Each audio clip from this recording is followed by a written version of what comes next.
Go live. Let's see.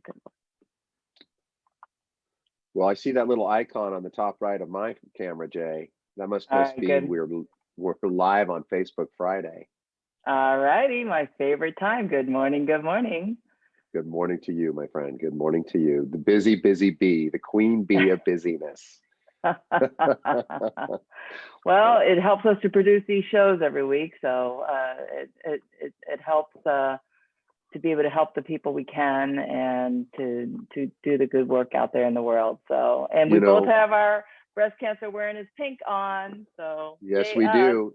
Yes, we do. I actually got promoted into a Real Men Wear Pink campaign. So I actually need to talk to our producer about how they want to circulate that and put it out the different vehicles and get the message out for fundraising and just general awareness.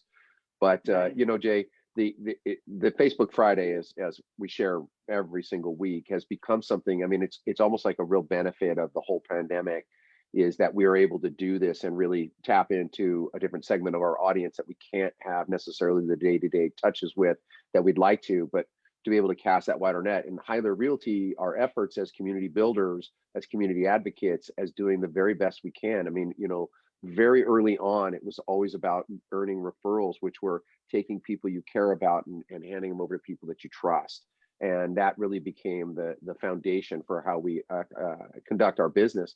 And it has afforded us this opportunity to spend time in this type of promotion and helping other people in our greater sphere of influence connect. And so I just love it. And we are so grateful for being so busy. I mean, my gosh, I looked at your calendar the last 3 days and my eyeballs were melting. I was like, okay, I'm actually not going to talk to her because I'm scared. I have anxiety looking at your calendar. I mean, that was so, I mean, I've got a busy calendar and I got a lot of stuff I'm slotting in, but I looked at hers. I was like, okay, so wait a minute. Negotiating an offer over here, writing it over there, doing a final walkthrough, closing over this one, walk over this listing agreement. I was blah, blah, blah, blah, blah. I was like, woman on fire. Who was that? Was that David Blazowski that first told me that about you? I was like, oh my God, woman on fire. Oh, the Bliskowskis, we love them so much. And then last night, because Instacart flaked on me, guess what I was doing at 8 p.m. is going to Smart and Final and picking up 50 pumpkins before they sold out of pumpkins. Oh, Uh-huh. so that's interesting because I had talked to somebody in the office. I said, "Hey, the pumpkins should have arrived." He's like, "No, no pumpkin here." I said, "Uh-oh, well, that's not going to be good for whoever was supposed to deliver those." But true to your word. I mean, that's something we should also share with our people when we're talking about promoting Eiler. You are a person of your word to the umpteenth degree, like as in it's you and your word are one thing. They don't separate, and you promise keep, and you go do that. And to your point, here you are hauling 50 pumpkins in the back of your beautiful SUV to get them over to a promotion that we're still trying to keep very much connected with our community. So thank Yep. you, Jay. Thank you for doing that. Well, I was busy driving out here to Arizona in the dark, which everybody who knows me knows I can't drive in dark. I'm like, I was, I Well, was like, Charlie, put it. hopefully your car kept you in the lane because they have like those I think it's kind of guides a little bit, so it kind of keeps you in queue, so you kind of can keep one eye open and stay on the road. But Oh yeah, yeah. I know you and night driving is not a good thing. No, no. Actually, I had Charlie. I said, Charlie, put on your most obnoxious music as loud as you can, and let's just that would. And I drank all the coffee I could. So I was like, okay, and you can't let me stop to take a pee break. So if you don't let me do those two things, I'll be like this the whole time. So I did. That's anxiety. Holy Oh, it's smokes! well the things we Oh, do. Those little what do they call those? They're not tricks, tricks. but yeah, but there's something else. Like I forget what they call the cheats, tricks. Ah, well, it'll come to me later on. But it's a nice way of being able to get ourselves to do certain things and understanding our own natures. But again, I digress. I am wearing pink today, and you are as well. And I want to promote that again. American Cancer Society. We feel very passionate about it. We've been sponsors and participatory in that space for a few years now. It is an amazing organization that is a tremendous resource. When we had the good doctor on a week or so ago with Joy Mm-hmm. Davis, and really the lessons, the takeaway is like get checked. This is high awareness. This is the time of year for us to do those things, and both for female and male, and just cancer checks is general. So um, I mentioned that just because I'm passionate about it, and I know that you are, and it's about community service, putting that forward. But that also probably really leads us to the idea of our guests and how we do what we do. So preparation, absolutely. Preparation is the key to avoiding a lot of disasters, last minute things that we've seen in probate sales and so forth. And it's one of the main reasons why I'm so passionate, as are you, about information. As Oprah said, as we know better, we do better. And so if we can at least be the champions of informing the folks that we know and love and care about in our community and our neighbors and our friends far and near, then at least we can feel we've done our part to inform the people in our lives, or at least in our acquaintances, right? And so Jane is, for sure. yeah, and I'm excited because, both of us have had some lovely conversations with Jane. I've known Jane for a few years now within our professional group, and she is passionate about helping people. And that's what I love about her. She's always willing to answer a question, always willing to be there to help. And also she's a great connector. She loves connecting folks when she sees a need and she knows of someone that can help fulfill that need. Like us, she also really enjoys connecting good people together and is gracious about doing so. I think it's important to note for the audience sake that this is a segment right now that's going to be talking a lot about planning into the future and really planning when you're gone, planning when you've moved on or maybe even incapacitated. Some things that are not really the most comfortable of conversations, but they are incredible acts of love for your family. When you plan properly, you eliminate the stress and anxiety, the infighting, the insecurities. The family's already lost a notable member in the family. So they're experiencing great loss. There's mourning. And then there is the complexity of either tax liabilities or inheritances or other things that you charitables and things that you really care about in your life and your wishes. And so proper planning really does a lot of things. It's painful. It's an ounce of medicine in the very beginning. It's not super pleasant to think about, but there's a peace of mind that when you do that, you are really liberating everyone else in your life from the anxiety of managing your affairs when you've gone. So I'm thrilled that she's here. I think it's an incredibly important thing. Let's bring her in. Yes, let's bring her in. That's a great intro, Sean, and it's so true. And people don't want to think about their mortality, but guess what? It's going to happen to all of us one day. So hi there, Jane. Good morning. Hi, good morning. Thanks for having me. We're so happy to have you. We are, Jane. I would just, I don't know if you were able to hear that intro. When I was so fortunate as to first meet you at an event at Jay's house one evening and to get together. I believe it was a networking meeting, and you and I sat down, and it was with your daughter and I believe your husband. And we just had this fantastic conversation that it seemed like 5 minutes, but I'm pretty sure it was a few hours. And I knew that this was a good person. This was an intellectual person. This was a critical thinker, which I enjoyed. But my God, she was willing to accept my madness and all the nuts of my stream of consciousness. So yeah, I don't even remember your madness. Well, see, thank you. I'll try and remember now, but yeah. I just remember it was an impassioned conversation that I came away going, wow, that was enriching. Like, when you meet people, there's reason, season, and forever, like moments. And it was just one of those pivotal crystallizations, because it's interesting when you find people that share some common value or perspectives and or concerns about the world at large, life at large, and you can have those conversations. And I remember you guys were super engaging. I was like very thankful for that. So anyway, that was my introduction to you. But thank you. Well, Jane is a very, very lovely, warm, and caring human being. And I know that comes through whenever she has a conversation with the people that we introduce to her. And I'm a big fan. She's located in Santa Monica.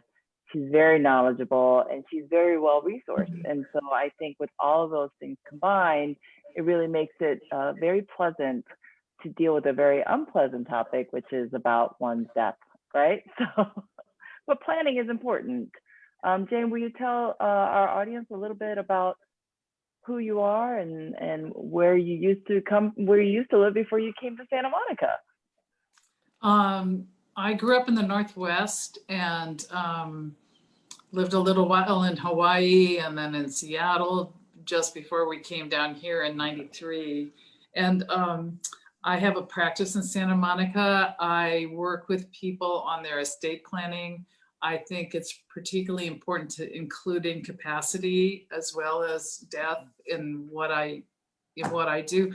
Most of my phone calls are either to take care of young children or make sure your children are going to inherit it, or if it's not children, is who's going to inherit from me, and let's avoid probate. But in reality, for a lot of people, incapacity is probably more important. The conversation always includes both, because particularly for people who have older children or no children, who takes care of you so that you're not treated like a potted plant is pretty important while you're alive, right? You know, Right. So true. So don't true. you think? Especially with all this COVID that's been, obviously in our lives the last 7.5 months, right? Well, I know we just updated our advanced healthcare directives just because, this is the moment sort of to take a look at what do I have in place? What could happen to me? What could happen to me fast?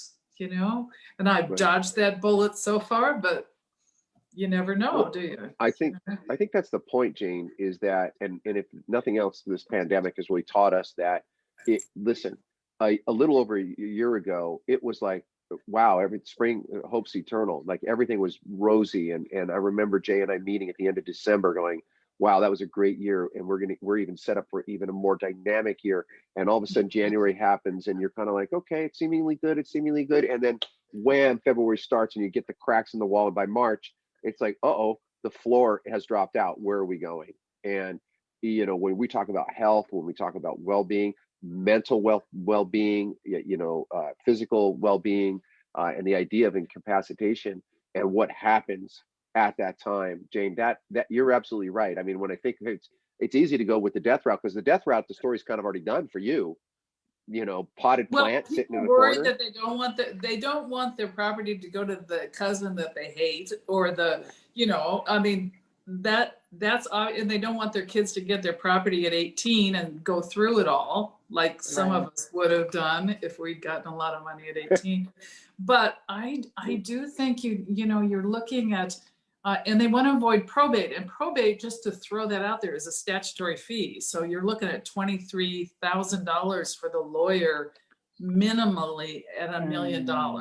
So if you have a house in the west side of Los Angeles, you're already way over $23,000 for the lawyer, let alone the administrator gets the same amount of money. And if I'm involved in selling real estate or that kind of thing, I get more money. So I love probates. I just don't want anyone who's ever talked to me to have anything go through probate, because you can avoid it so easily by doing an estate plan. Right. That's a really important part. So when we talk about that kind of almost, because there's a certain laissez-faire, right? There's a certain amount of life goes on. It's almost like buying life insurance. You kind of think, well, yeah, do I really need it? I'm not going to feel it. I feel it in the monthly. I feel it in the fee. I feel it with the consult with you. Oh, that's a little bit of an upfront fee. I can feel that. Maybe I don't need to do that because we're eternally young. And dear Lord, I look in the mirror sometimes. I go, really? My daughter sent me some pictures the other day from 30 years ago. You, doesn't it? Oh my God. I was like, what? Who the hell is that kid? Like, I shared it with my family, and they were like, that's not you. That's a lie. I don't know. This old gray Santa Claus looking guy was that young man, and it was 7 minutes ago.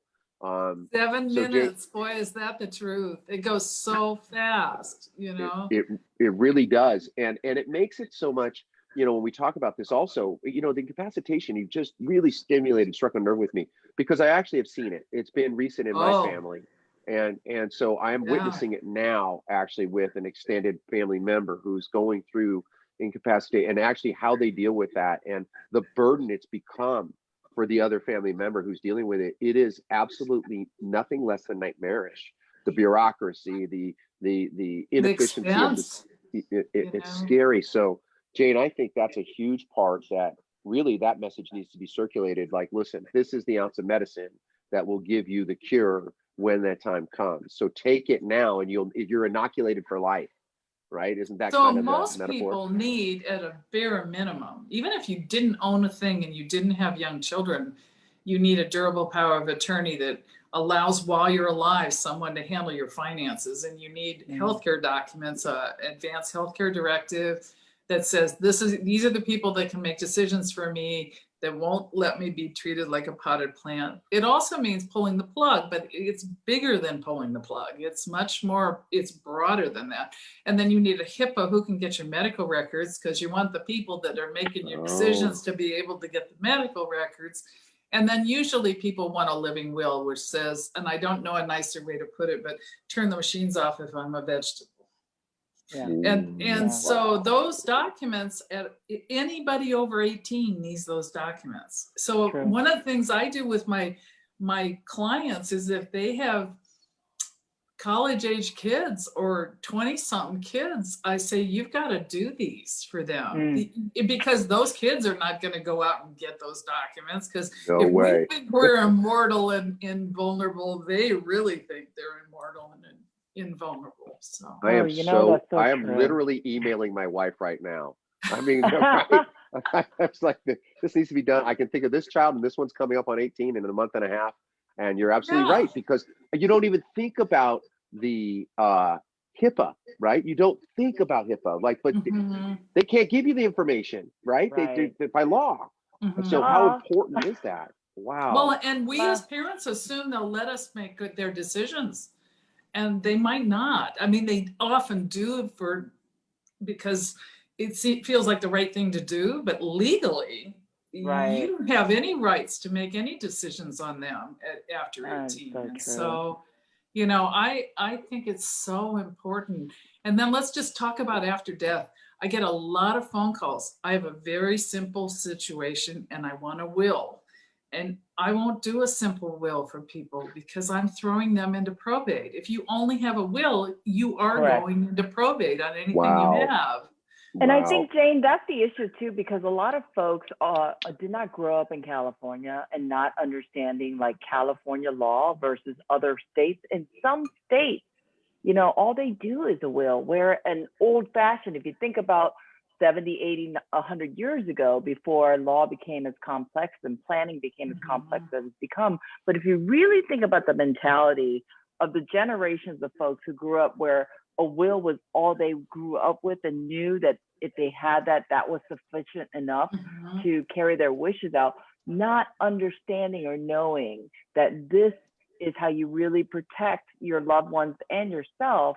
And people don't know how to plan. You know how many titles I've seen where they still have it as a single man or a single woman, and now they're married 20 years later with a wife and kids, and they haven't even changed title to their home, so that God forbid, when they pass away, then it goes a spousal probate because, you know, the spouse is never added to that title, to the property. So people have a tendency to let the paperwork, like clutter, kind of go to the wayside and not look at updating it or warranties or anything like that, where it's just kind of not top of mind in our lives because things get kind of crazy. But the crazy things that I've seen in the paperwork not being updated is fascinating, but it's so important. Well, so let's talk about what they do need. And in addition to that durable power of attorney, which dies with you, okay, and the healthcare documents, which die with you, you need a trust. And there are people, like I talked to a guy yesterday, he doesn't need a trust because he can work with his accounts and stuff. He has mostly retirement, and it goes outside of a trust anyway. So if somebody doesn't need one, they don't need one. But most people who own anything or have small children should have a trust. And so the trust is called a living trust in California. There are many kinds of trusts, but the one that's primary is a living trust. And it's called a living trust because we're alive when we do it. It's amendable, it's revocable, it does not asset protect, which is too bad, but that's the reality. And what you do is you put the stuff that's not retirement and not life insurance and not 529 accounts for your kids, you put it in that trust. And then if you get incapacitated, there's a structure, and the trustee that after you takes over for incapacity, and then you die and the trustee takes over for death. And so what it does is it's kind of, it doesn't change your tax return. You can sell things, you can buy things. Your clients, you guys are great realtors, your clients can buy a house in the trust. You can you can sell your house. You can buy a new house in the trust. But what it does is, if something happens, there's a structure in place to handle it. It avoids the court. I mean, I think it's not a perfect system, but it's so much better than the alternative, which is True. not good. It's Well, at least a year in court and very expensive, and I make a ton of money, but I don't think that's what most people want with their assets. And is that where they want to go, right? You want to hire the attorneys, pay their estate is what you're doing. But Jane, you Yeah. brought up some really important points that I think it requires some clarification, because a lot of people don't understand that the trust is its own legal vehicle. It's actually not you, it's a trust. And so when you do that, you are actually creating a level of separation for you, even from a liability perspective at some level, aren't you? not a living trust. You can create Not a living trust. irrevocable trust, but not a living trust. No liability protection. Okay, There are no lots of liability. asset protection tools, but that isn't one of them. Is that But something Jane, that you would, oh, go go ahead, you, ahead. Jay, sorry. No, You no, go. no, no. I didn't want to interrupt the stream of consciousness here, but I just had another question after you're done. Oh, no, I was going to ask. So is that when people consult with you, this is kind of going to be the large view that they're going to get, right? I'm assuming it's a multiple meeting process. It would have to be to go through all these different things that people have to think about. But you not only look at the powers of a living trust, and you might counsel people with a irrevocable trust in some rare cases, I imagine. Or That's rare. tax planning, And tax planning. So asset protection would be included in that kind of idea. Is that the type of Mhm, thing that you would mhm. advise with? Mhm. So, I mean, so really what it becomes is you become this legal, for lack of a better description, doctor. I'm going to give you the diagnosis up front of what you're going to experience in the future. And Mhm. these are the measures. If you take here A, B, C, now you can almost set it and forget it. We have to maintain it once in a while, take a little look at it, not a big Or you may in-depth, because change your mind, right? well, right. Mhm. You might get remarried. We had a family member had a trust, and I do recall that he decided to change that trust and brought in another person, and that other person really did very well by that trust, and to the demise of the rest of the family, to the chagrin of the rest of the family. Yeah. But it does happen, to your point. But again, it's a vehicle to work in and out of, right, for protection. Right. All right. So what I Well, do Jane, is I oh, meet with people and I have them fill out a worksheet for me that tells me about their assets and them. And then we work through, in our complimentary first meeting, we work through what is it that they need and what are their goals and needs, because it's not my estate plan, it's their estate plan, and they may not agree with me. And the kind of things that they might change later, like let's say their kids are 15 and 17, so they name their kids as the beneficiaries, but not as the trustees. Well, 10 right. years later, they might change it and make their kids the trustees. So it's a fluid thing. You don't want to do it every year because of expense. But on the other hand, you can change it as you need to. Once you've done it, it's easier to change it as you go. Right. Well, I know, Jane, we've seen some things in our business that and grow in a way we couldn't foresee during this pandemic, and we're wondering what's been happening with your business. Are you feeling like people are getting a little bit more putting their thinking caps on about preparing and getting their ducks in a row, or do you think that they're just kind of doing the ostrich, putting their head in the sand and just trying to ignore the fact that they need to do anything? Do you find it's like either the ostrich or people being proactive and getting ready in case something happens to them?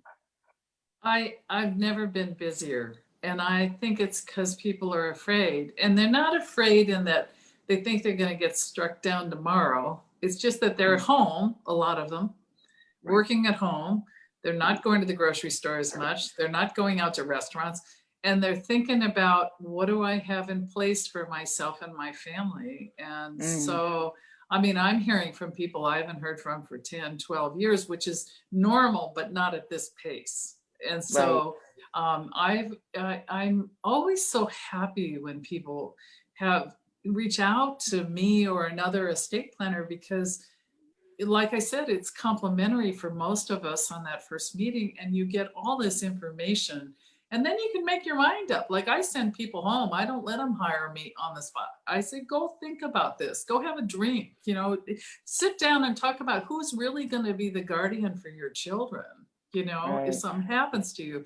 And I mean, anyone that reaches out to get more information, it's just like in your world, you know, if people call you and say, well, if I put my house on the market, what, you know, and you're glad to talk to them because you want them to understand the system. You Correct. understand if they put their house on the market, this is what they're looking at, you Right. know, Right. Well, especially in this crazy time for you guys with germs, you know, it's nuts, right? my hands, you see how raw they are? I am constantly over Purelling, rubbing alcohol, washing. I'm Yeah. so freaked out by germs, but that's my issue. I wanted No, to I share think some. it's everybody's, Sean. I think No, everybody's true. thinking about germs. And Now, when I have finally. signings, they're outside now with gloves and masks. And I have these Mhm. little strips for my notary thing that doesn't hold the virus like the little boxes do. So we're all dealing with new and changed routines, and our rhythms have changed because of this, I think. I think that's part of the upheaval that you're identifying too, right? Because we have had so much disruption in the norm, if you will. I was thinking about this just relative to what we would be doing this time last year and how that just seemed like by all the best laid plans of man, he remains unconcerned. It's like a quote in my head that is just kind of like life goes on without us. And we're busy like in these routines and we're thinking this and that. And we've got this ambition and that ambition. And the next thing you know, boom, here's a major change and there's an upheaval. And now you're left with the foundations, right? What are my values? What's most important to me? And meeting with an estate person, which is why I think we've seen so much real estate activity, because people are going, well, you know what? I want to make a change. I'm not happy here necessarily, or I want a different life somewhere else. I imagine something different. And Or how I went out of my fundamental. apartment. Oh, Yes. well, that's a huge one. I mean, the rental I market, know, for you the guys. rental market is soft. The rental market is notably soft. And so, but these are the things that we have to do as a society, right? And as a community base is like, look, here's change. How do we identify the places where you need your help the most, right? So physical health, mental health, financial health, legal health. Like if you, and we have this unusual pause in time, even though it seems busier than ever, but we can really manufacture our schedules the way we want to. And I would encourage everybody who hasn't addressed their plan lately to even have it re-reviewed. I mean, get in touch with Jane as an example. If she can take on more clients, I'm sure you're busy, but you said something earlier because we had to modify our own because my children were aging out of it. All of a sudden I had a 20-year-old who's going to be 21 and then all of a sudden the next one's going to be 18. And how does that happen when they become adults, and what are those powers for them in our estate? And when how do to you want modify them to inherit from you? If something happened to you, at what age do you 35. want them to get it into their hands, right? You Right. know? When they're Right. old enough and they can look back and have common sense, which is maybe never in my case, but yes. Or they missed their first divorce, you know? Yes, exactly. Oh, Second marriage, there you do it. Second marriage, come back in. Oh my God. Well, That's you know, so back fun. to what you were saying about your business and stuff, it's just you had to during this period reevaluate what is the service we're providing and how do we do it safely and how do we do it in a way that is calming to people who are also dealing with all their fears and Anxiety and fears, anxieties and right? everything, and both your business and mine are dealing with people that are, it's high pressure, scary topics. Yours is Mhm. all that money, you know, I mean, dealing with buying a house, selling a house is huge stress. In mine, it's dealing with death and incapacity, and they don't want to talk about it. So the more we laugh, the better we do. Well, Because, Jane, I have to say that you know, people, I think that if people, instead of ignoring what has to be done, I think that if they just knew that there was a safe harbor, like a safe place, if they just made that first phone call and just sat with a professional and talked through their anxieties and fears, they would just feel so much better. It's like any single one of us as human beings, it's hard to take that first step for anything new, whether it's going to the doctor, and whether going it's to a going to lawyer the is, dentist or a lawyer, or, Yeah. et cetera, or thinking about, and some people have harbored the thought of wanting to buy or sell for years, but they never talk to a professional about it until they have to do it. And then the pressure and stress is even amplified to another degree. Same thing with the estate plan. You want to do it when you don't have to. You want to borrow And money you when don't you want to be don't have pressured. to.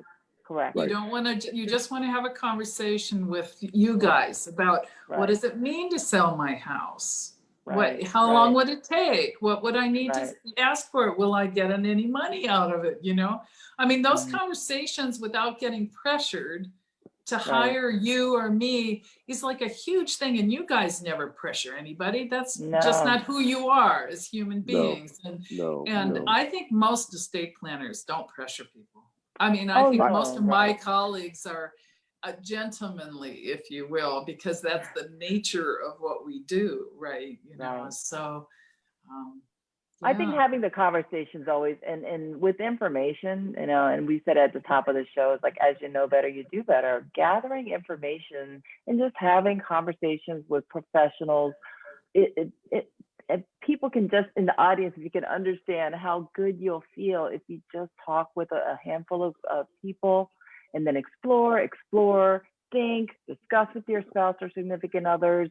I think, you know, there is like a relief of anxiety, that the pressure comes off a little bit. And then you take another step and another direction and another conversation. And then you come to a point where it's like, you know, this really does make sense. I feel very empowered with the knowledge I've gained by talking with people about what I'd like. And then you take action, and then afterwards, there's a sense of relief. Goodness, I feel like I've done something that's so important, and I'm expressing to my family or the people that are in my life that I care about myself and I care about you. And I think that feeling, it's kind of like after going through a very intense workout, you dread it when you're in it, but starting is hard. Getting through it is a relief, but at the end of it, you just never regret that you did it, you know? Well, And so I think yeah. this is all the same process. I think there's something to be said about that too, Jay. And I think you bring up a very important point. And there is, you know, I've got a couple of axioms. I'll never forget them. One was an old dock worker who used to tell me, a job just begun is a job half done. It's the idea of the mental block, right? That how do we get past? So if we just start, it's that one step begins the journey. Step by step, we make a mile. So we can use those things, and it's important to address it. The other idea is wherever there's anxiety or there's some amount of resistance, you have to explore what's that resistance really hiding. What are you protecting yourself from? And in this case, this type of resource. Now, what I would implore to our audience is, if you haven't done an estate plan or you want it revised, go have a consultation with somebody like Jane, or preferably Jane, because you're going to get a very in-depth, comprehensive experience. The conversation is not just going to be clinical, though there will be diagnosis in the end to the point, but it's going to be very thorough, very comprehensive. It's going to walk you through these different avenues that are uncomfortable to think about. But when you do that, to your point, Jay, the pressure releases. You know, another axiom, a plumber friend of mine used to say, pressure breaks pipes. And I think of that like a pipe is a strong thing, but pressure will break it. So if a pressure can break pipes, what can it do to our human psyches? So planning, and, you know, again, I'll throw in one more: failing to plan is planning to fail. You know, I think that's also one you shared with me a long, long time ago that I don't know that I ever listened to, but I tried to. Well, I always think about, you know, if an example would be a couple that are not quite in agreement on who the guardian ought to be if something happens to them, that having a conversation with somebody like me who deals with it all day, every day, helps them work through that. Then they can go think about it and refine who that is, because it's very important to people. Huge. And I think it helps them organize their thoughts. It would be the web. Jane, I love that you said that, because that's what people don't think of. I can tell you that because it was a place my wife and I went, and we vacillated area 1, 2, 3. We changed the guardianship in our own minds no less than a half a dozen times as things changed in time, as people's capacities, abilities, willingness, and our children's needs were changing. We're like, ooh, maybe that's not the right choice. Maybe this is. Oh, and so being flexible in that, in addressing it and thinking it through, is huge. To go to somebody who has the experience to help you weed through what these answers to these questions are, what the questions are, and what the answers could or should be. Yeah. Thank you for that. Yeah. Yeah, no kidding. Well, Jane, how have you been doing in terms of with your family? And you have a grandchild now? I have a new grandchild as of Congratulations. July 29th. And the ironic part is that they live right here and I can't hold that baby. And so it's a very strange, but I get to see the baby all the time, right? It's darling. Oh. But so we're doing great. And I moved home to work like everybody else has, and that's worked out really well. It's been a real adjustment, as it is for everybody else, and our house is fuller of stuff because of all that work related. But you know, like with you guys, you just keep moving, and like I said, I've never been busier, so it's actually calmed down just a little bit this month, and I'm very happy about that, because for a while there it was like overwhelming. Yeah. The need, if you will, the request, the need, the demand, interest in the interest in this area of taking care of your life. And you know, you brought up something earlier that makes me that made me smile, which is when you're done with your estate plan, you feel like you're an adult and you feel great. And I'm always so surprised at people's reaction, but they're like so happy that it's over. You know, they did it and it's done, and now they can leave it for several years unless they need to change something, right? And well, yeah, it's a sense I of love relief, that though. about what I do. It is true. Yeah, it is. It really is. And you know, Kind of a milestone event. It is. It really is. Especially when you know, like look at your little babies and they're like, how am I going to protect these little guys if something, God forbid, happens to us? And how old are your kids, Jay? How old 15 and 14 now. Yeah. Yeah. See, like who you'd pick for your guardian is probably different than when they were 2 and whatever. You know. Yes. It changes for. Yes. So far, yeah, no, they're still it's still the same, and we live a block away from each other, and you know, it's all of that. But as I love the thought that, you know, in 3 years, and when Ryan is 18, and to understand and make sure we have the powers of attorney in place and have access to. I mean, there's every single time I'm learning something or thinking something new, and that's such a really good thought. So. You know. The other one that I'd like to just throw out there is that ties into what you guys do so much is capital gains tax. Yeah. You know, if I have time, I'd like to just touch on that. Oh, please. Absolutely. So huge subject. If you hold your house in joint tenancy and one of the spouse dies, half of the value of the house basis for capital gains jumps to present market value. If you own it in community property with rights of survivorship, both halves jump, and the widow or widower can sell the house without a capital gain. Plus, they get $250,000 exemptions for both of them for 2 years after the dead person on that half. And so most of the deeds I see are joint tenancy deeds for married couples.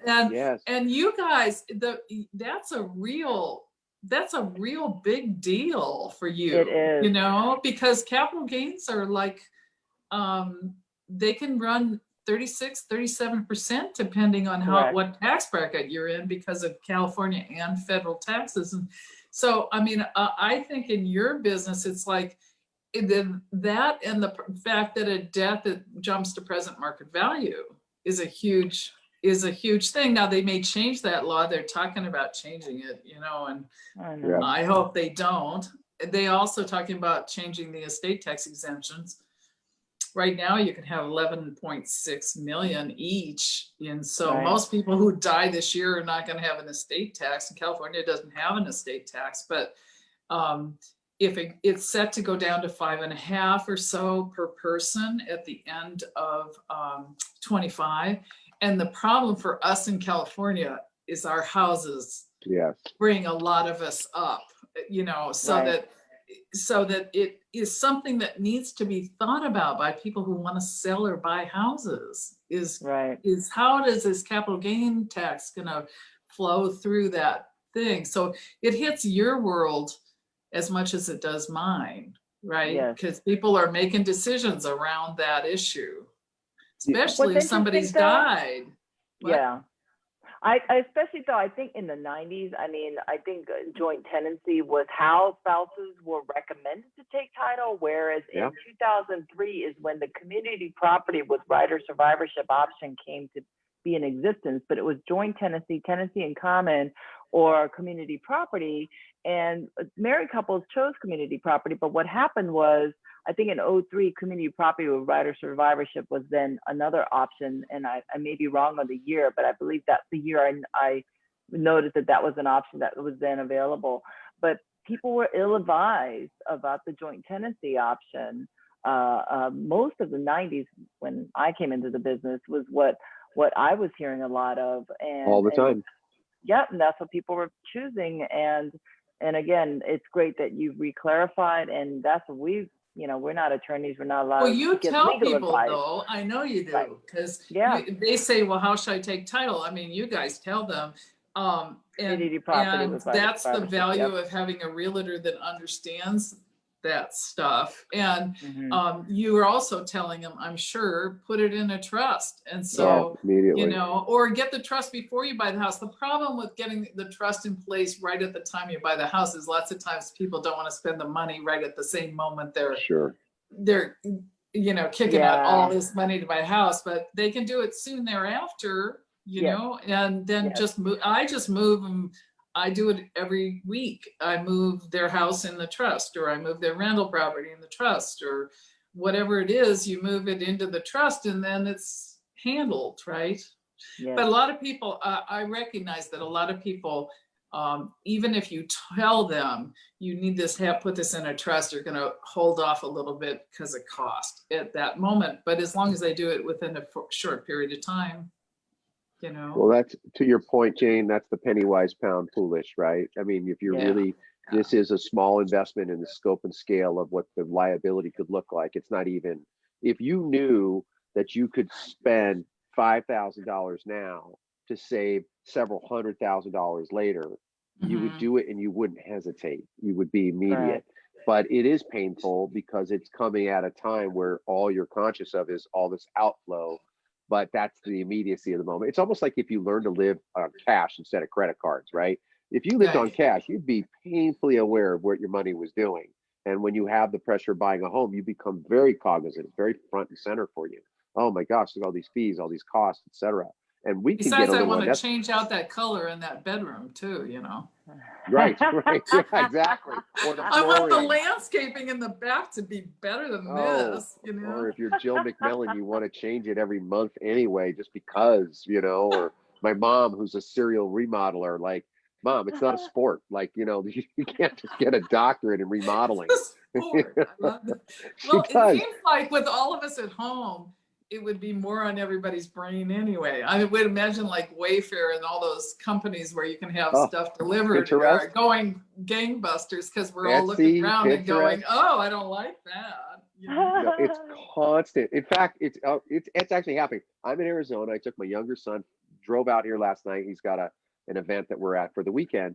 And my brother-in-law came in town with my sister-in-law, and they're lovely people. And he's just a guy, G.I. Joe handy. He just wants to fix and do everything. You can't get him to sit down. Like, does don't he come do to the my dishes. house? But he come... Yeah, no kidding. Invite him. He will do the damn dishes. I'll promise you that. So all of a sudden, I get a photograph of my kitchen sink leaving. Like, I guess I'm getting a new kitchen sink now while I'm gone. Wow. Which is the best way. My wife is genius, though. My wife is genius. I will share this about my wife.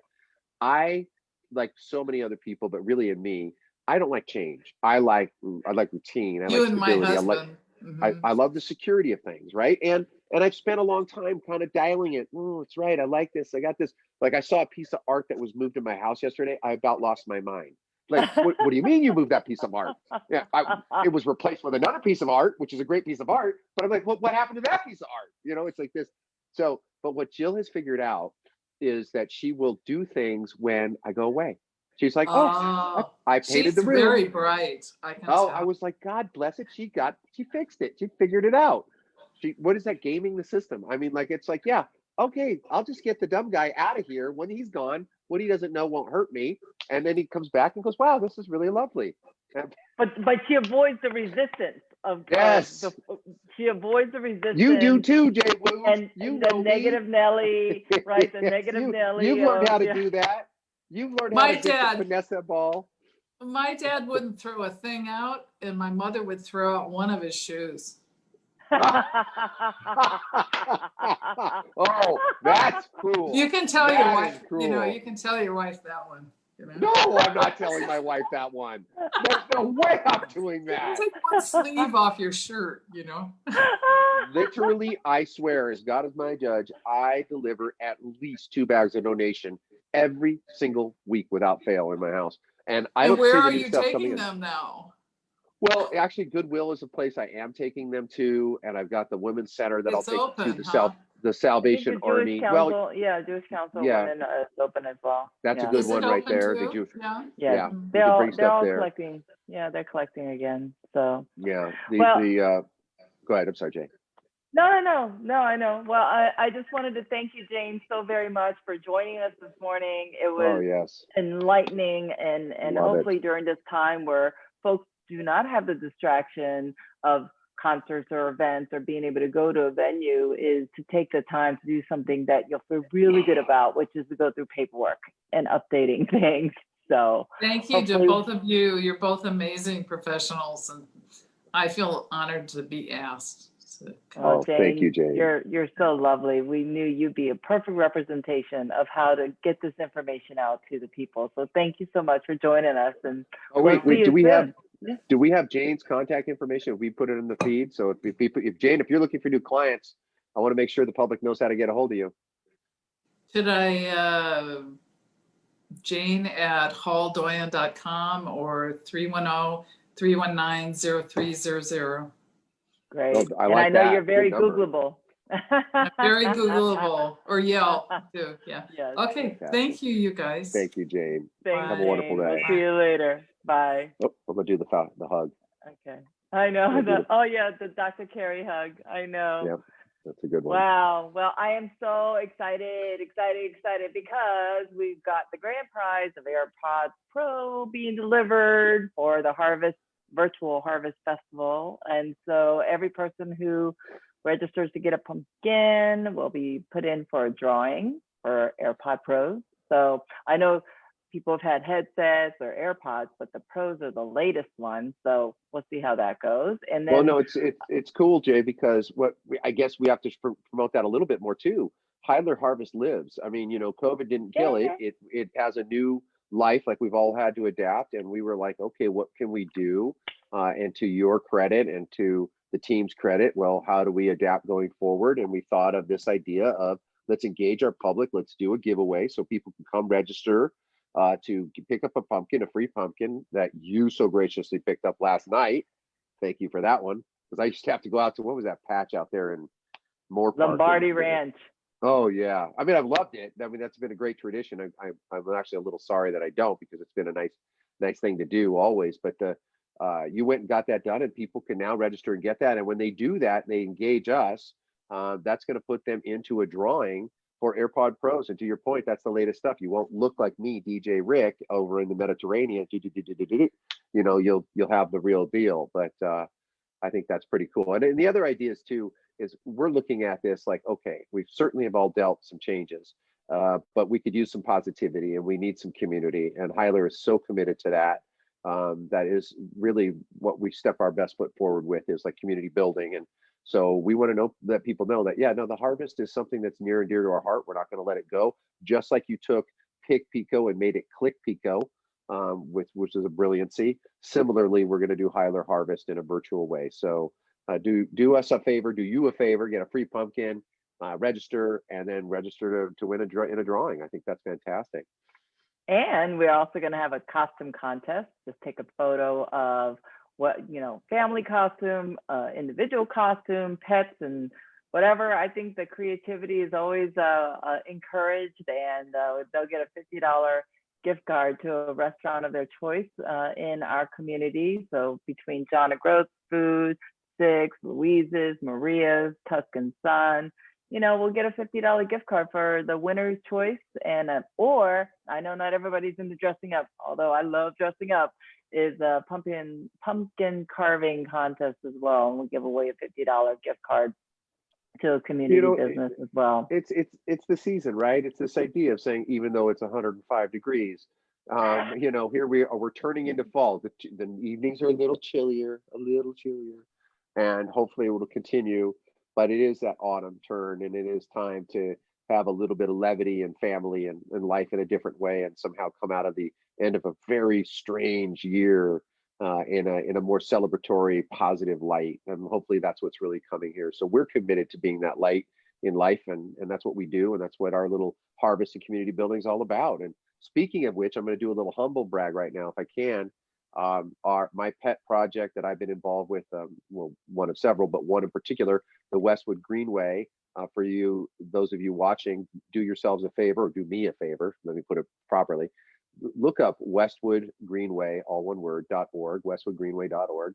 And there's a narrative there. There's a website there that will give you some of the history. But what we were able to do with some grants and some funding was daylight an underground stream that runs through the Rancho Park community right by the train station. We're bringing it up to the surface. We've created a bioswale that works along the north side and comes down around the south side. It is filled with natives and indigenous plants that actually literally clean storm runoff or gutter water before it goes into Bayona Creek. They're just now getting the water to pump through it, so it's cycling through. They're testing all the pumps. We have touring there, noted all different types of butterflies in the location, hummingbirds, and it will be amazing to see how quickly an area that was slated to be a parking lot turned into a greenway. And it may not be the most ideal because it has to be fenced in for the moment, but at some point it's going to add green open space with nature in the area, and it is an enhancement in our neighborhood. And it's located at the Westwood Exposition train station between Westwood Boulevard and Overland Avenue, about 4 blocks south of Pico, right at the train tracks on north and south side. Please share that message, because it's a project that is designed, what can we do to take something and make it better in our community for the betterment of others. And so anyway, that has now seen light. So we actually had them pump water there the other day, and I about fell over. In fact, they pumped it this morning. I'm waiting to get a video feed of that today. Well, would you give up the last 5 years of your life for that project? I mean, yeah, that project was it longer than 5?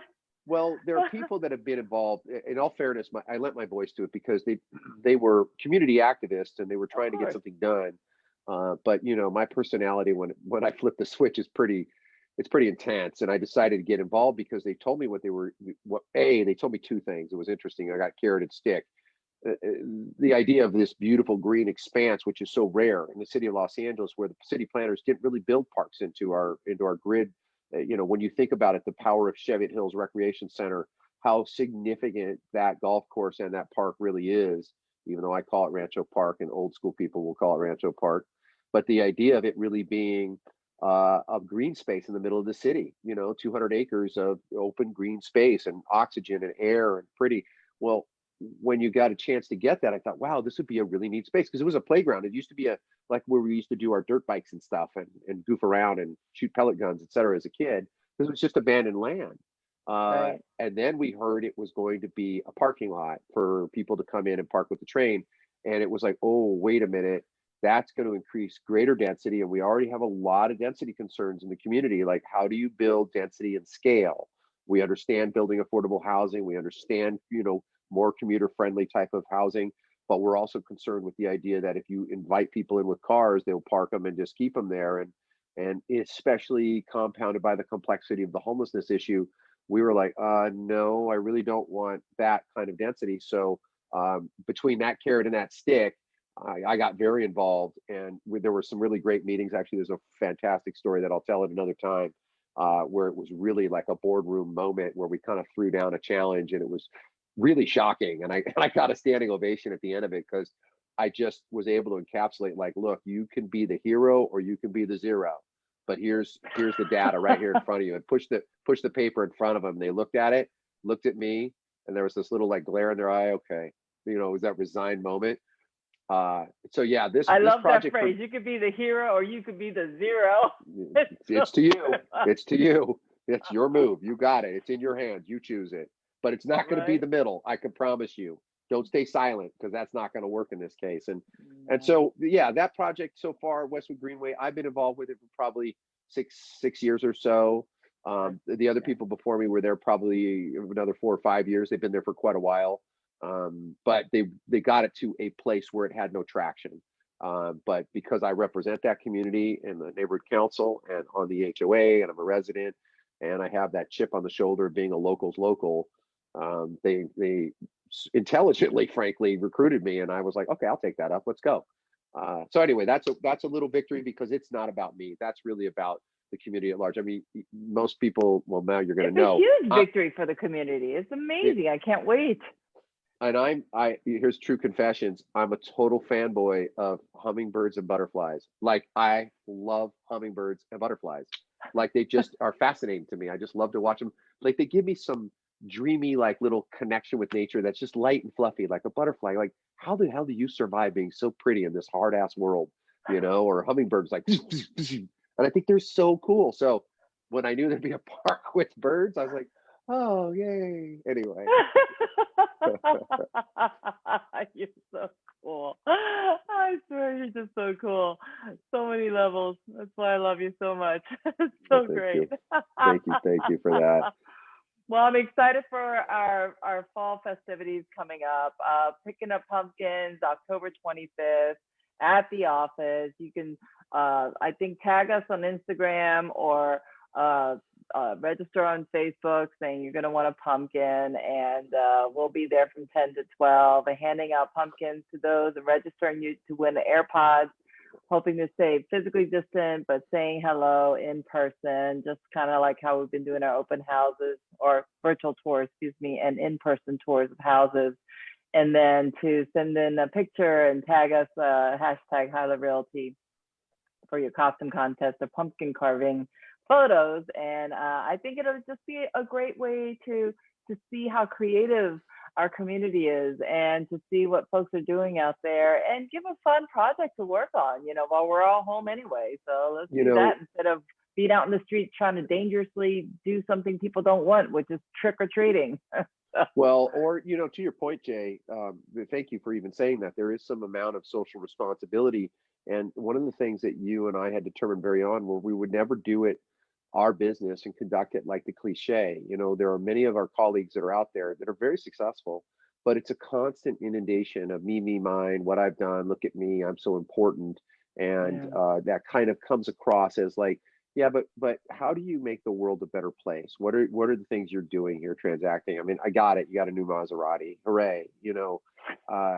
For our fulfillment is being those people that are really just leaders in the model, and masks and social distancing.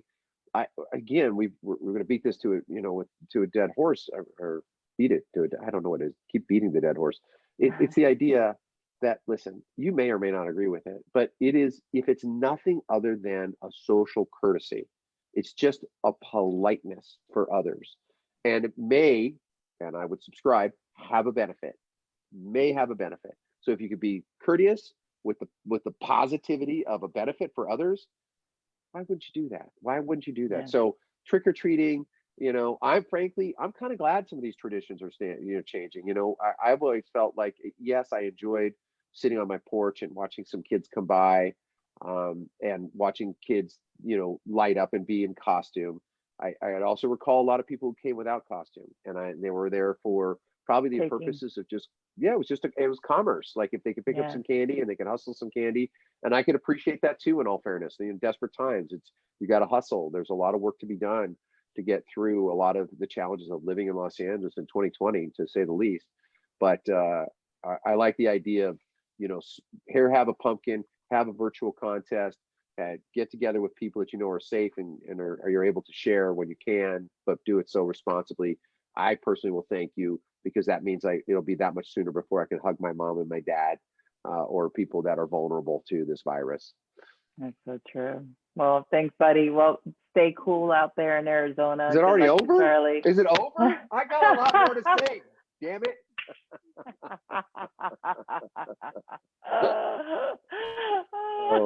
You're Well, thank you, awesome. Jay, as always, for just your true leadership, for your constant, your consistency. Like if I looked at the John Wooden pyramid, I'd be like, Jay Wu is really close to the top of that damn pyramid, the way you live your life. And it makes us all better people collectively. Thank you for always being here, being so rock solid. Thank you to Yvonne, who produces our show, gets us all tuned in, double, triple checks me to make sure that in a remote location, I'm ready to rock and roll, and keeps interactive. And Yvonne, I'll reach out to you in a little bit, and see what we can do with this American Cancer Society, Real Men Wear Pink. Be aware of everybody, and a big hug to the world Yay. outside. All right. All Bye, guys. right. Bye.